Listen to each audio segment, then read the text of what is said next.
What are we all here for? We're here for our 150th episode.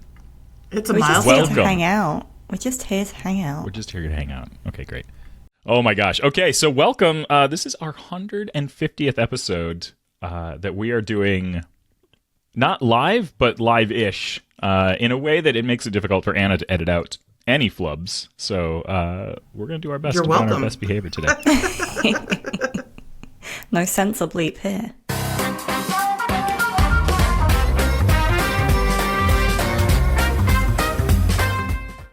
We didn't need to do it this way, but Anna is just trying to not have to edit the hell out of one episode for once. I'm sure editing video It's is a gonna be a lot holiday. easier Yeah.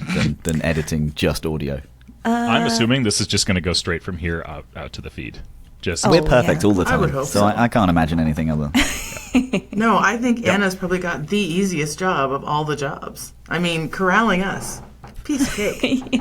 Piece Just of cake. getting you all on the same call is like a mission in itself, That's true. I think. I think it'll be fun on video when we can actually catch her crying when she's like, "Would you guys please stop? Please stop. Please." Just head It's in the in hands. the show notes. It's in there. I've done it already. Did anyone read them? Anyone? Well, we only have 46 more minutes to get through an entire episode, so I think we need to just crack on. here. Ooh, Roo's all about business this morning, so Look, we can't. let's get down to it. It only took him 150 episodes. Yeah. So today you're going to hear some special messages submitted by you, our listeners, our customers, and even some 1Password employees throughout the episode. We're even sharing some crowdsourced 1Password tips for good measure. So there's loads to look forward to on today's show. We should also mention that we're also recording video today, as I've already mentioned. So if you want to see our beautiful faces, then switch over to YouTube. My favorite bit is the expansive and elaborate studio that we're in today. Yeah, it's incredible. Matt, I'm going to start with you. What's your favorite part about being part of the podcast? I really can't pick out one piece. I'm so sorry. There is a right answer to this, and it's getting to spend the time fact with me. that I'm with you on other calls. That's true. We talk about a lot more serious things on that. Yeah. And I say something and then you go, "Oh, we can't do that." So this call is where we get to chat and you don't then tell me how long something will take, and it's infinitely longer than I think it will take. That's true. So we've got level expectations, I think, on this call. I agree. But I think my favourite one was when we recorded on the cruise ship, and it was just us. But Sarah was actually there, but we were interviewing you. I was a guest. That was pre-host. Chaos. It was you just were holding a microphone, and so it was various distances from your hat, from your face, and it was awful. And I think that was at the point where we realized we might need some sort of producer on this show, or someone to do something and corral and edit and all the things. And yeah, I like what we're doing. I think it's an interesting thing for a company of our size to still be doing. A lot of people kind of grow out of this, but I'm glad we haven't. Mm-hmm. I think, if anything, it's a credit to our listeners that after all of the different sounds and everything that they've had to put up with, and staticky mics and all of that they're still putting up with us, and that we're still able to produce really great content for all of them. So love that. Hannah, what about you? What's your favorite part about the show? I feel like, one, it's just I feel like we've developed a reputation for making security fun, which I really like. And two, it's just hanging out with you guys. Agreed. That's my favorite part. We have been doing this show since 2018, which feels incomprehensible to me. I can't actually, my memory is already terrible, but the fact that we've been doing this for that long. And on the first episode, we discussed autofill for iOS 12 and 1Password 7 for Android. That's how I know that this was a long, long time ago that we started this. If we were talking That about is those wild. things. Yes. Does your brain think about like times in terms of where 1Password was and what version it was? Roo? No, I mean, I can't do that. Not in my normal day-to-day, but like No. at the company, yes, like it helps to contextualize stuff like that. A lot of it for me is before 1Password 8 and after 1Password 8. That's what it comes down to. I think it is broken up into chapters for me. I think about like my time at 1Password as like in many different chapters, and if I look right back at 1Password 7 for Android, I think I was still designing it, and like there were many chapters in the middle where I was removing myself from, kind of having to design the product, and instead, managing and directing and all the things. So yeah, there's been many changes in between those. There's also been a lot of changes to the show itself. Anna, do you want to talk through some of how the show has evolved over the years? Yeah, so we've invited so many incredible names and guests from the cybersecurity space on the show. I think we've had about 100 guests by now, which is wild. We also can't forget the time that Matt came up with this gem during Real or Not Real. Are cherries a berry? Do I Listen sound to how that little shrill? he sounds. That was You've back in the edited olden that. days. Little. Yeah, I I've swear not you've edited that. Are cherries a berry? Are cherries a berry? Oh, who is that? It's painful. It's past Matt. I think, Roo, you've now said drop it in here approximately 145 times. I'm not Do you gonna have drop the that in combined there. edit of all the times that he said We it? can just drop that in here. Drop that right in here. We would be here a long time. I mean, you specifically would be there a long time. Yeah. Which, yes, I hated at the beginning, but I've grown to love it over the years, I've got to say, Roo. Yeah. And Roo Sarah, in general, or just that phrase? a bit of both. And Sarah, you admitted that out of all the objects in the world, you would like to make a bathroom sink sentient, which I think was one of my favourite Sarah moments. Oh my god. Wouldn't it be You helpful? just wake up this bathroom sink and it's screaming. Wash your hands. It's not that hard. Roo was not happy about that one, that poor bathroom sink. I feel bad for the sink, but I think population on the whole would be much healthier. Especially if it could control the locks on the door. You can't leave till you wash your hands. Wash your Don't want a hands. sentient sink in charge of whether I'm allowed to leave the bathroom. Okay. Did you wash your hands? All you got to do is wash your hands. That's it. The sink doesn't It's- ask for much. It's sentient. ask for Okay, much. that's not the only thing it's going to ask for. I guarantee it. It's not. It's not going to start and end its life. Give there. me Poor thing purpose. dealing with all that filth and dirt every day. Got some hair in my throat. Could you clear this out, please? Random but memorable. We live Yeah. up to the name. Sarah, I don't know if you want to speak to a little bit about kind of the community that we built around the podcast. Yeah, actually, I think that's really one of my favorite parts as well. Like, I know when I got invited to come on for an episode or two, I was like, oh, yes, please. But I know our listeners and our community that are out there are also doing a wonderful job of engaging with us, sending us notes, sending us questions, asking for things like whether we could talk about this feature or that feature, like looking for that information and providing us tips on things like that. So I think it's really a really great thing just to have that community and to be able to be a part of your journeys. Some of you are listening with your kids on the way to work in the morning. Some of you are listening on your weekend walks. Some of you are listening while you're mowing the grass. And we're happy to have you and be able to discuss everything we can with you. So before we get into our next segment, though, I thought, why don't we get into our first listener and customer voice notes? We've got some of these that we're going to sprinkle throughout the show today. So Anna, if you are ready, can we drop some things in here? Sure, let's drop the first one in. So first up, let's hear from one of our lovely listeners, Dave. Hey, it's Dave. Not your Dave, Sarah, but other Dave in Seattle. Like any kid who believes themselves impervious to harm, I spent my first 20 years on the internet recklessly duplicating my identity credentials with almost anyone who wanted to play. But in 2013, I wised up and went in search of a password manager. It was an epic VHS or beta style choice. Thankfully, I picked 1Password.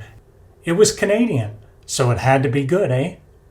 That was version 4, and here I am 12 years and 1,200 vault items later. 1Password has never let me down. I've sung its praises to family, friends, and countless strangers on social media. I rolled it out at a small business, helping non-techie colleagues revel in the joy of unique, high-entropy passwords at work and in their homes. I even attended a recruiting event at your office, hoping to get hired. Still waiting on that one. Bottom line is that 1Password is the single most reliable and enjoyable computing product I have ever experienced. I would be lost and locked out without it. My only regret is to have not bought a tee or sweatshirt from the Agile Bits merch store back in the day. So dig into that archive or Dave's closet and hook me up with some OG swag. Love ya. Bye. God, that's I just threw out a wonderful. 1Password t-shirt yesterday. Holy. I had to get rid of the one that said, it was my favorite one actually. It was 1Password to rule them all. I had to pitch it. That one I think had the Elvish script inside the Yep. inside It did, the collar. yeah. Whoa, I want I think I that. had to convince Sarah for us to pay extra to get that printed. You did. I thought it was going to be a hard conversation, but it turns out I don't think it was, as far as I remember. I think she was like, At some point, "Definitely I just do get that." tired of just like saying no. I just It was like, attrition. Sure. Okay. Let's test that theory. What else can we get? Nice. That was lovely from Other Dave. I love that. Yeah, so That good. was a great one.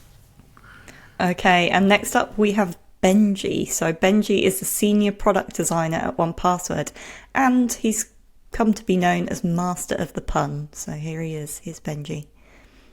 I'm a bit biased, but one of the things I love most about the podcast is the heart that is felt between the hosts and the guests as well.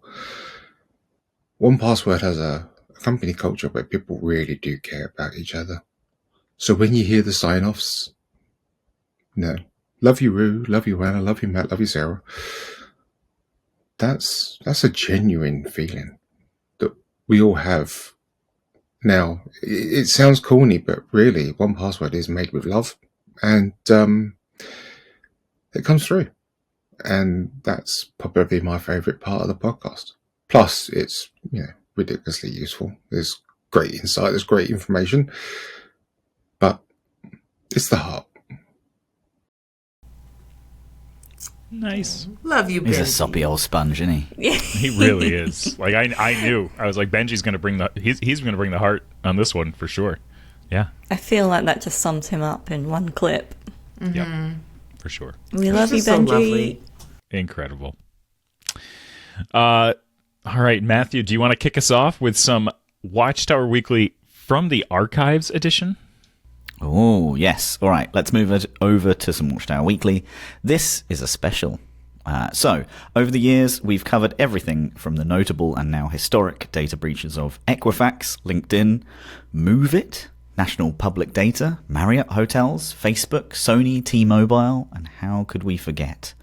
T-Mobile, But- T-Mobile. T-Mobile, yeah. Over and over But and we want to over. take a look at some of the other news stories we covered in our first few seasons. During 2018-2019, it will be interesting to reflect on the world of cybersecurity and how much it's changed and how much the problems are still probably the same.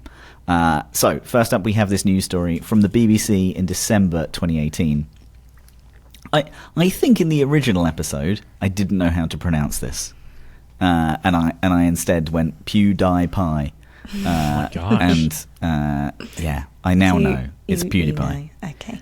So, PewDiePie printer hackers strike again. So basically this news story goes into how a hacker exploited vulnerabilities in an internet-connected printers worldwide, causing over 100,000 devices to print messages urging for support for YouTuber PewDiePie.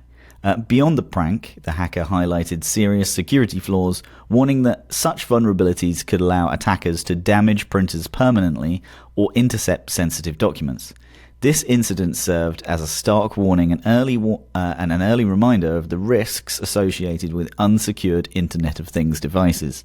So, how has this evolved, do we think? I think the big one is, does anyone have printers anymore? Like, I think that's, we had a color printer for school projects, and then we ended up having to get rid of it because we would only print once a year. And how like do you everything return dried your up. Amazon products? When you buy something and realize that you don't actually want it from a retailer online, how do you print out the label? Canada Post will print it out for you here in town. Oh, So yeah, we that's Canadians have advancements it. in technology. We Yeah, get a we don't QR need the code and we just box. bring it to the UPS store and they just scan it and take the item and then they box it and ship it for us. Ooh, Okay. that's I think even we can do nicer. that, but I do like, they come and collect it from our door if we just put a label on it. So, I can't say I don't have a printer. I do all the shipping still for some of the stuff here, so I have my own little shipping factory. But I do think in general people don't. But I think if anything, people don't have printers, but they have more things. Like I think if anything now, it'd be a bunch of stoves and microwaves saying, "Check out our YouTube channel." Instead of my a washing printer. machine's constantly playing a song where if your phone can hear it, it will diagnose itself. But I'm like, shush. I don't want people to, Anyway, there is a wider range of targets now, exactly as Sarah said. So hardly anyone actually owns a printer. Your printer is the kind of last thing on your mind with the rise of Internet of Things and the numerous smart home appliances that the majority of us own now. I lost an AirPod the other day, and it wasn't one of the ones that I can actually find, on Find My AirPod things. So I downloaded something that basically absorbs all the Bluetooth and then kind of tells you how far various Bluetooth signals are away from you. And it was completely useless because I live in a built-up area. And so there were 200 devices, Bluetooth devices, that were being picked up by my laptop. So Holy. trying to That's find my wild. tiny little AirPod that the cat had probably knocked under the worktop. No, useless. Couldn't find anything. But you can connect to like Jenny's toaster or something. Yep. So there's definitely an increase in sophistication. This hack seems like a pretty humble and simple prank now compared to the modern attacks, which may deploy ransomware or compromise devices in large-scale botnets. But in the same breath, these kind of Internet of Things attacks have largely stayed the same. There's still a reliance on weak security. Many of these Internet of Things devices still ship with default passwords or lack regular security updates, making them easy targets. So basic network security services are still enabled on many devices, providing entry points for attackers. The onus really is on the manufacturers of these smart devices to make them more secure by design, especially as they get more popular, sophisticated, and AI enabled as well. Okay, are we going to move on to the next one? I think we move Let's on do to the it. next one. This next one is from Tripwire in 2018. Unlocking Android phones with a 3D printed head. Oh my gosh. So the tone of this news story is apt in hindsight as it reads, not everybody is a fan of it, but it's hard to argue convincingly that facial recognition isn't going to play a role in the future of technology. The newest Apple iPhones and Android smartphones have built-in facial recognition features that can unlock your device. But you would be wrong to think that the reliability and accuracy of these features is comparable. It is true to say that the facial recognition technology built into handsets has improved in recent years, and it has become more reliable. More users are likely to use it as their primary method of unlocking a phone, rather than having to remember a sequence of numbers or a password. So, basically this article is outlining how Thomas Brewster, a Forbes journalist, has tested a variety of Android phones and an Apple iPhone to see if he could break the facial recognition. And he did that by having a 3D model of his head printed. The journalist created a spooky 3D print of his own head for about £300. At the time, all 4 androids were tricked into thinking they were looking at a real Thomas Brewster. Only the iPhone X wasn't duped. So the article concluded by saying, your phone could be unlocked by someone or something that looks like you if you use facial recognition only. This will be less secure than using a pattern, PIN, or password. No one may be planning to make a life-size 3D printed version of your head, but you should still take the warnings of the manufacturer seriously. If you want to keep your device secure, you may be sensible to not put all your eggs in one basket, but instead treat facial recognition as a secondary unlock feature that should be used alongside rather than instead of a password or fingerprint. I think these things tend to come out with every new piece of technology, which is like the I can fool this thing. The thing that I don't understand is, why are they emphasizing the life-size 3D print of his head? There's nothing in the technology that goes, is that a real-sized head? I think it's probably just the fact that we could do that back then in 2018. Like 3D printing was still fairly new for like funsies. Like, just to go and say, I could print a 3D head if I wanted to. Could you, though? Versus, trying to use modeling clay to make a styrofoam head? I don't... Yeah. I can't wait to reach out to Thomas Brewster and ask, is that head still in your office gathering dust? And how many times has he used it to prank friends? Yeah. Just like put an empty suit, but that head, yeah. And that was creepy as well. Do you know what I find creepy is how old this article makes me feel? Like, it's from 2018, but it's talking about how facial recognition is going to become the new thing, and that just makes me feel, like, really old. I still like fingerprint, I must say. I don't like as soon as I take my glasses off and like I'm looking like this in bed, it doesn't pick me up. Oh, see, I have the opposite where I'm just trying to side-eye my phone, and it thinks I'm here, and then it's like unlocked and in my pocket, and like I wish when I could like actually turn it on and off and like control that, as opposed to accidentally turning it on and then start replying to some random Slack message that I didn't mean to. I was busy with other stuff. Sarah misses her Nokia 3310. I just want to play Snake. Snake. I remember when this first came out, and me and Roo were at an offsite, and we were kind of developing the technology, and the amount of times that I would just pick the phone up and just show it his face and then walk away with it. It was a development phone, but it was still... It really did highlight how terrifying this is, and like how now you really can't... Like, it's very, very uncomfortable to hand your phone over to someone. And I think it's because these technologies, like, they do make it really easy for you to unlock if you are you or you are near your phone. But like... if someone grabs your phone and like holds you up to your face, it's very uncomfortable. Yeah. So I found it very uncomfortable. And I kept doing it. So while this article was correct in just how much facial recognition would become the future, we don't really hear too much about these kind of spoofing techniques anymore. Since this story, facial recognition technology has undergone substantial advancements to counteract these types of spoofing attempts. It really has. I think it waits for you to make minor movements. It casts light. Some of them are IR. Like, it's wild.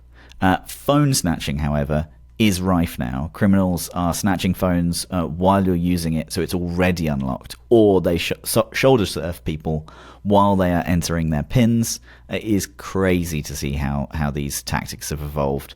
Facial recognition may also be under threat from more sophisticated technologies now, such as AI deepfakes.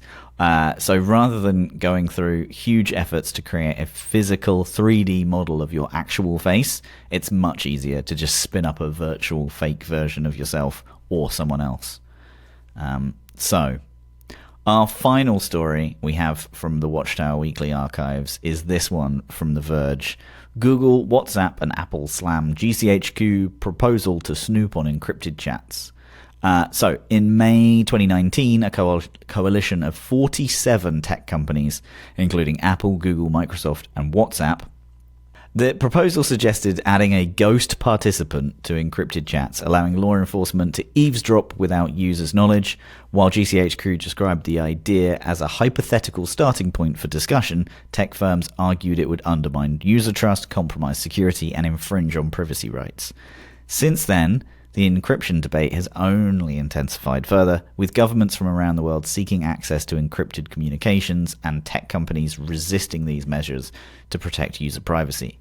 The article is interesting to kind of reflect back on now, though, as just this year Apple took the unprecedented step of removing its advanced user data protection tool from customers in the UK after the government demanded access to user data.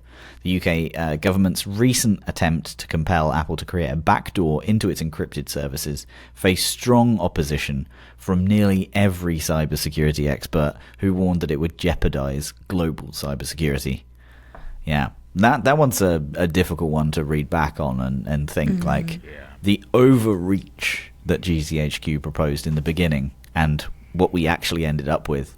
I'm kind of, mildly happy of where we ended up, but my goodness, it's still, I hope it seriously doesn't end up being, oh, that country did it, we should absolutely do that. Yeah. It's interesting, I think, to reflect back on just how long this kind of debate on encryption's been going on for, just in general. Like, in 2019 we were discussing it, we're still discussing it today. Very much so. So those are our main stories, but whilst looking back at the Watchtower tales of old, we noticed there was a distinct lack of ransomware stories. It hadn't really taken off back then. In the same breath, AI wasn't really common knowledge then either. We never mentioned it on the show back then because it had such rapid advancements and integration in tech and society. Now, every other news story and every other conversation that we have is about artificial intelligence. There were plenty of stories about plain text passwords being exposed. This is still common, but hopefully we will start to see that being phased out with the increasing use of biometrics and passkeys. I think there are probably the same amount or even more breaches. I'm going to pose a thought there. My own opinion. I think it's higher, but I think we talk about them less because of that saturation of them. So yeah, final question before we move on. What kind of security news stories do you think we'll be talking about in the next 150 episodes? Oh, I thought about another 150 episodes and it just kind of washed over me then. Or like the next 7 years.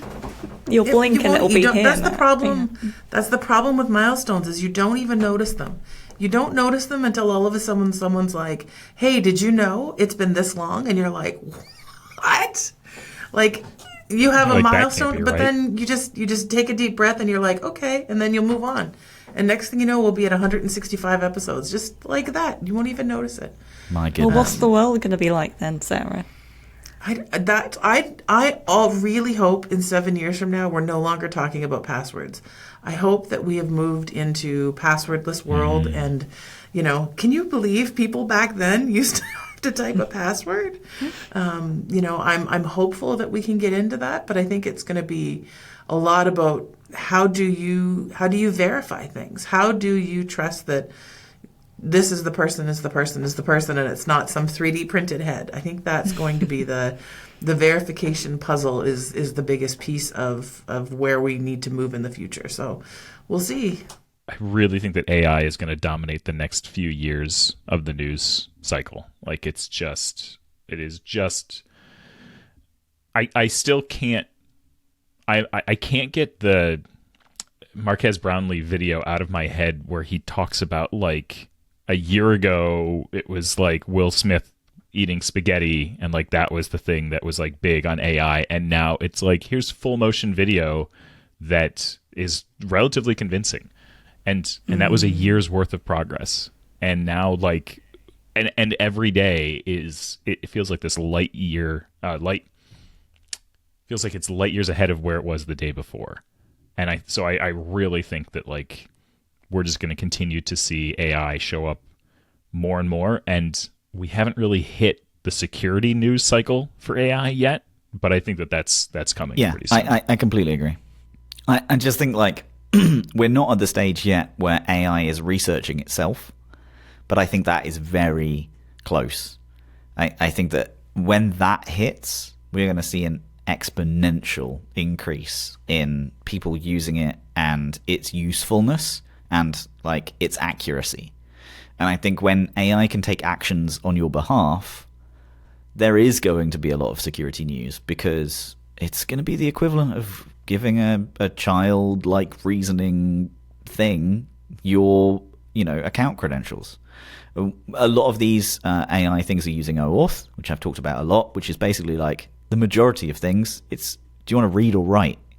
Well, my goodness, like that is a hammer of permissions. And I think what we're going to see is the need for kind of scoping by similar things to what we've seen like on locations. So like, when Apple first introduced the fact that it could see your location, it was like, do you want it on or off?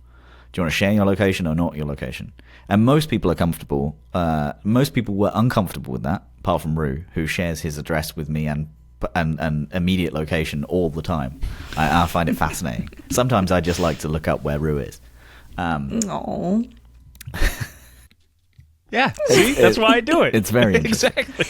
But if you look at how location services are now, you turn it on per app, you turn it on per time, you turn it on by level of fidelity.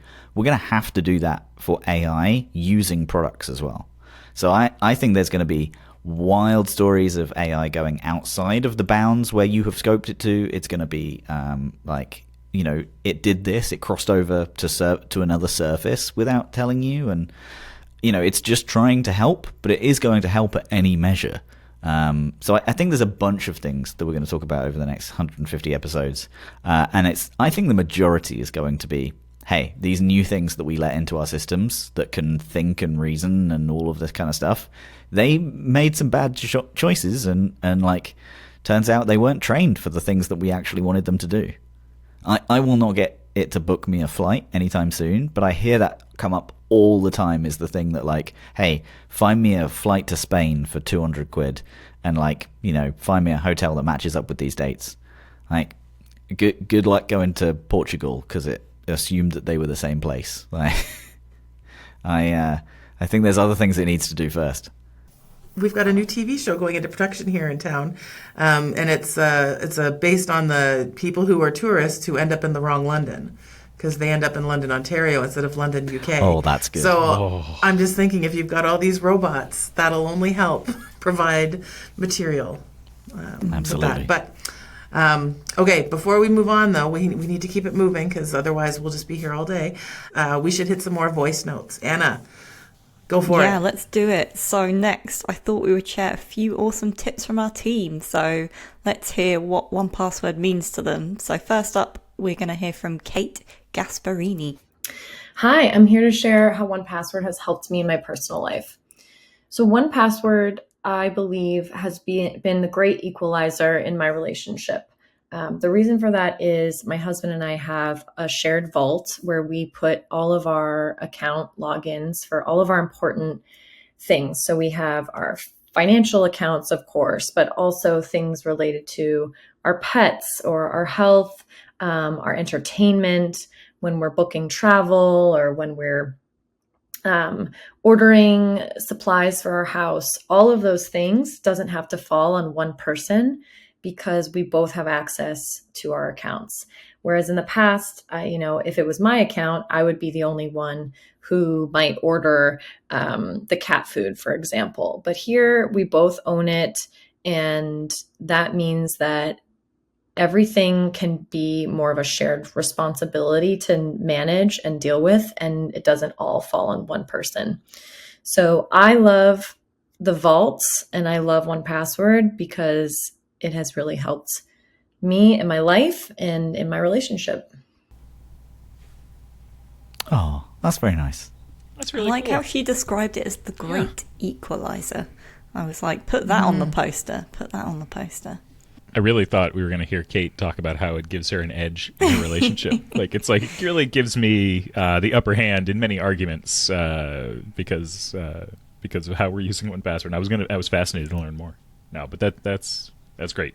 Thanks, Kate. So next up, let's hear from Nick Summers. Nick leads my team and is manager of customer content. So here's Nick. Hey, it's Nick here from 1Password. When my partner moved in with me, I set up a shared vault and slowly moved across the items that I knew they would need to access. That included the logins for our utility bills, the Wi-Fi password, and all of that kind of thing. It made the move feel really natural and seamless. And we still use that shared vault to this day, storing anything and everything, even the codes used to unlock our suitcases. Congratulations on the 150th milestone, and a huge thank you for all the hard work you put into the podcast. He's British. Nice. I've spoken to him on Slack many times. I had think no I've even idea. apologized for being for messaging early in the day as well. Nice.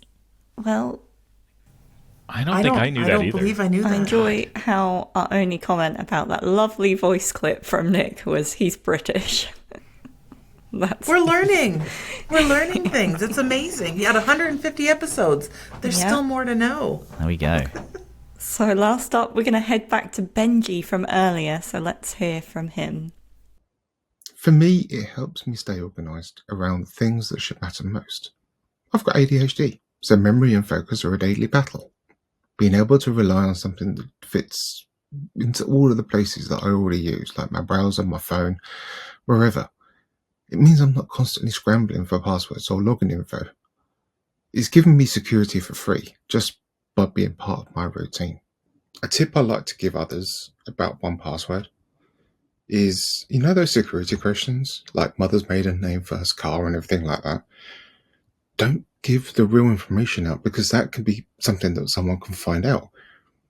So in 1Password, you can generate answers to security questions. So you're kind of treating security questions like bonus passwords. Instead of answering what was your first car with the actual answer, generate it and it'll give you something like cactus, puzzle, orbit, ladder. Now, it's easy to type in, just as if it would be the real answer to mother's maiden name or first car. But because it's nonsense, it's way harder for anyone else to guess. The random selection of words that Ben came up with there, I would 100% bet money that just came from his brain and not from the password generator. Knowing Benji like you do. That was lovely. We have a few final voice notes from our listeners and our customers to share before we end the show. So let's play a few more. Can we? Sure, I think we should. So here's some of the lovely things our customers had to say. Hi, it's Jay Gallman from Duke University. And for me personally, the game changer in 1Password was adding support for passkeys. Duke has a homegrown WebAuthn solution, but it required a key to be created in every browser on each device, and that was difficult to manage.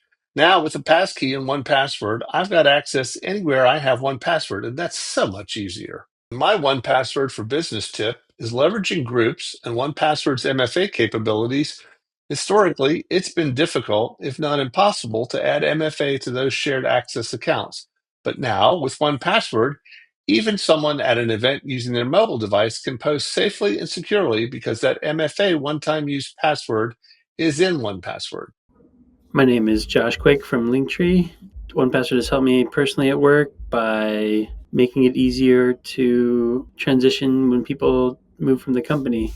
We use a lot of shared vaults, and the ability to not worry about when someone leaves, to be able to transfer that information over seamlessly is a huge help. My favorite 1Password tip would be that you can set up your IDP to log into your 1Password. So you go from having 1Password to potentially 0 passwords. Amazing. Thank you so much for sending those in. We're always happy to hear that 1Password is making a difference in the workplace. Very nice. And finally, we have a listener voice note from Lily, which will transition us beautifully into our final part of the show. So here's Lily. Hi there. I started listening to Random But Memorable because I'm interested in security and privacy. What really hooked me is that 1Password is Canadian at its roots. Although the current game isn't as much fun as when Roo and I were failing badly at player passwords right, it is redeemed by the really fun jingles. Can I have it both ways? Great jingles and going back to playing player passwords right? Please? If not, I'd like to ask Agony Roo about what your favorite medical term is and why. Keep doing what you're doing. I love your podcast. Thank you. Oh, that's wonderful. I love Lily. Yeah, we love it. Yeah, that's really nice. It's easy, Lily. It's myocardial infarction because it just rolls off the tongue. And also, it's a condition that I'm just constantly worried I'm going to suffer from. So that's it. That's bleak. Can you say it one more time? Myocardial infarction? There you go, Lily. Okay. Okay, so that. Lily, I think you're going to be very happy because, yes, we're going to bring back Play Your Passwords Right for our 150th special. So let's hit it with the jingle. Here we go. Just so we're aware, I do have a very hard stop in 3 minutes. I don't know how much of this we're playing.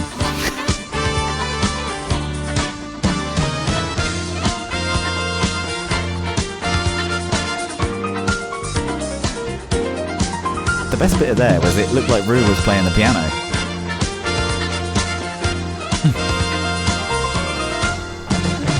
So, it's been so long, Incredible. you've probably all forgotten how this game works, so allow me to explain.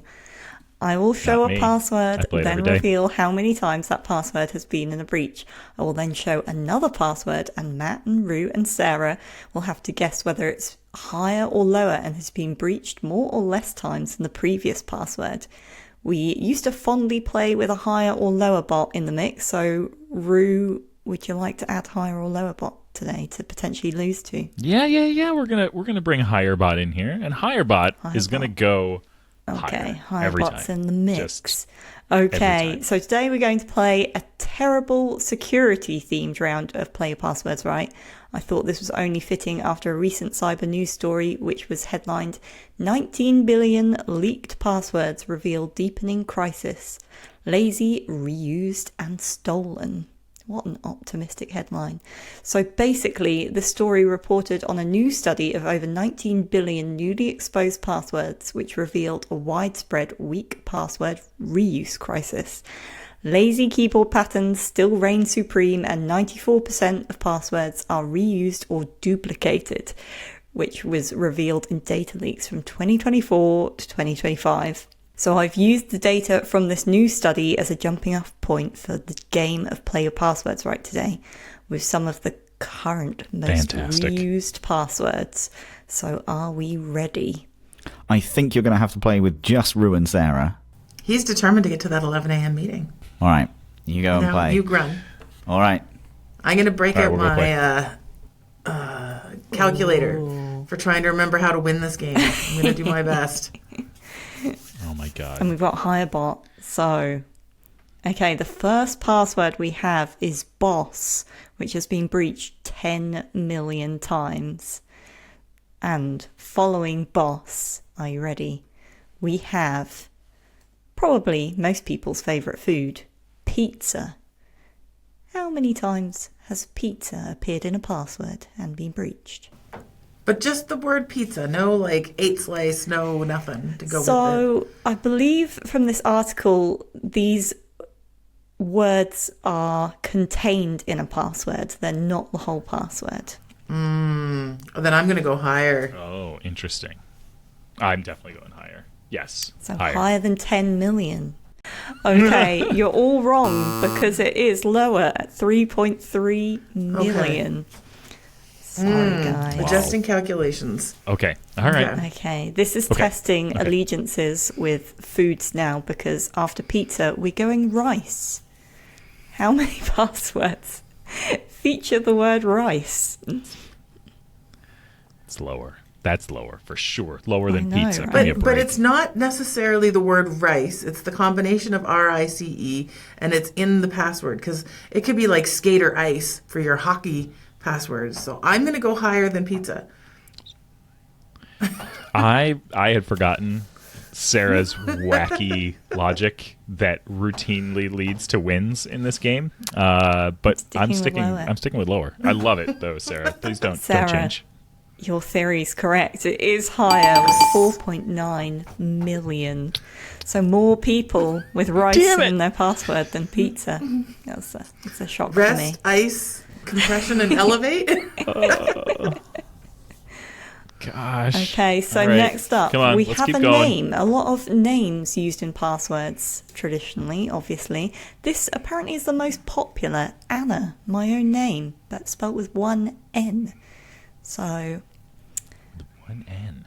How many times has the name Anna been breached? Is it more or less than 4.9 million for rice? It's higher. Yeah. This it's one goes higher.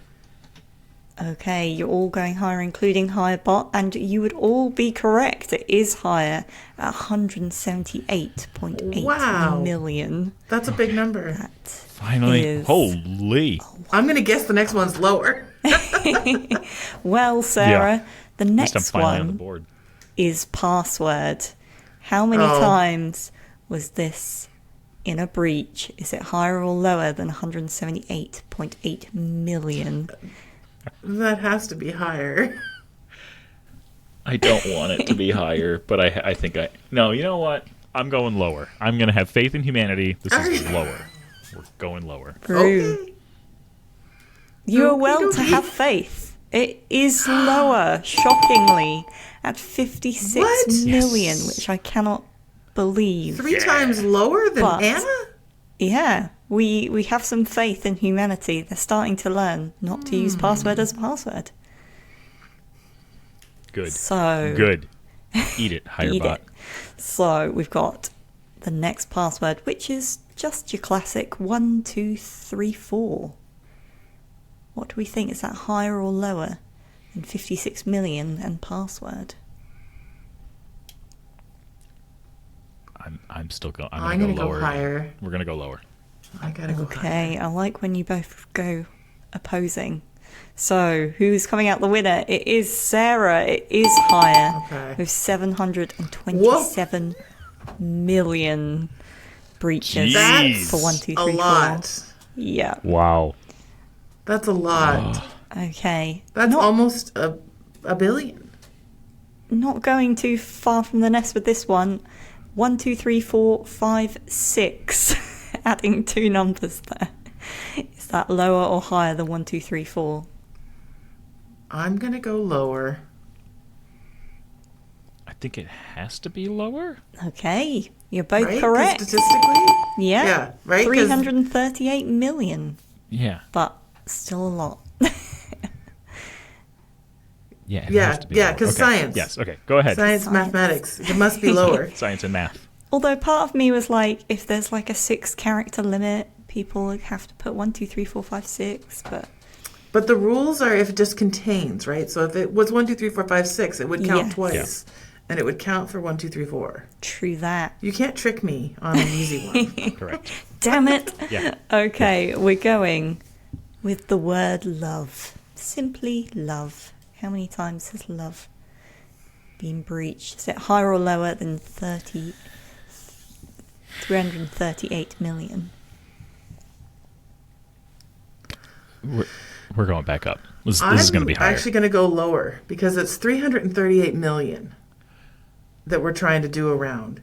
And Anna was 178, so I'm going to go lower. Okay. I'm using the math. Sarah's math is working because it is lower with 87 million for love. I'm sorry, Roo. Your losing streak is still going and play your passwords. God. I hope Lily is enjoying this right now. So many memories of this game are just coming flooding back. I forgot how much I loved it. So, moving from love, we have the password admin. Is that higher or lower than love? That's got to be higher. Roo's really torn up here. You can see the cogs turning. I got to play the game at this point. I'm going lower. I'm going lower. You always did this. Just to try you were and like, I've get just got to play Anna back on the board. at this Yeah. point. Yeah, exactly. Okay, so Roo, you were right to go lower because it is shockingly admin. 53 million. Back within one 53 of the million. Okay, next Back up. within one of a tie, not the lead. All right, how many more of these do we have? We have 3 passwords. Okay, Pressure's so on. next up we have Facebook. Is that lower or higher than admin at 53 million? That's got to be lower lower. than I don't want to admin. agree, but it's got to be lower. Yeah. Both going lower, both Yeah. correct at 18.7 million. At least we're Higher crushing bot is higher bot. in the dust Higher bot. here. Higher bot. Oh. Man. Okay, next we have Google. Is that higher or lower than Facebook? At 18.7 million. I'm going to go higher. I'm going lower again. I think that's lower yet. Okay. Sarah, it is higher at 25.9 million. Oh, Sarah, yeah, you've got 2 points, a 2-point lead. So I feel like you've got this in the bag. But we have There's one. always an element of risk. We have one final password, and how could I not finish the 150th episode without including the word arse or ass? That's not what I was expecting. I was not Arse expecting or it. ass? Is that being breached more or less times than Google at 25.9 million? Way. More. Yeah, That's up that's there. an easy one for higher bot. Yeah. Yes, for You sure. are all correct. It's been breached 165 million Gosh. times. Arse or ass. There we Incredible. are. Love it. Incredible. That was play your passwords right. Well, at least I beat Yes, higher you bot. did. Yes, you Yes. did. Take the victories. Maybe a break from this game did you good, Roo. Take. Yeah, yeah, maybe. Good job, Yeah, good Sarah. All I good can game. think is, alternative security questions. What's your deepest insecurity? this game. This game. Nice. Oh, I thank you, Lily, very much for that. That was. I hope Yeah. you played along and you had a good time doing that as well. Hope you did better than I did. Holy Did cow. you win against Hirebot, Lily? Please let us know. Okay, well, I think we're going to take a bit of a short break between seasons now, but never fear, because we will be back in about 6 weeks from now. Yay! Send us your comments because that's how we change and grow. So, always looking for tips on how we can right. make this show better for all of you listening in because I know we're having a good time. So, always glad to make sure others are enjoying it as well.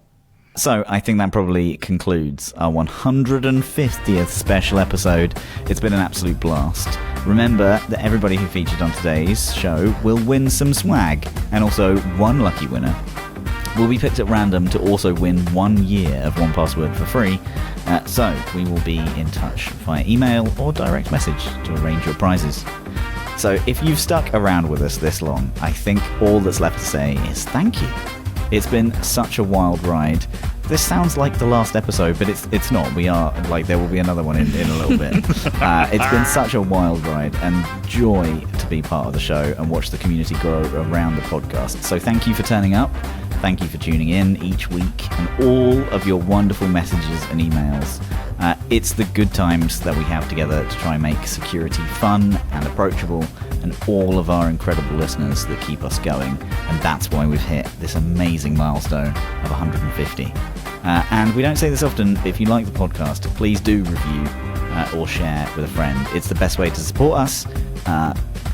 And we want to grow this community and help even more people to understand and enjoy security. So finally, I think that's all to say for what the 150th time is love you all.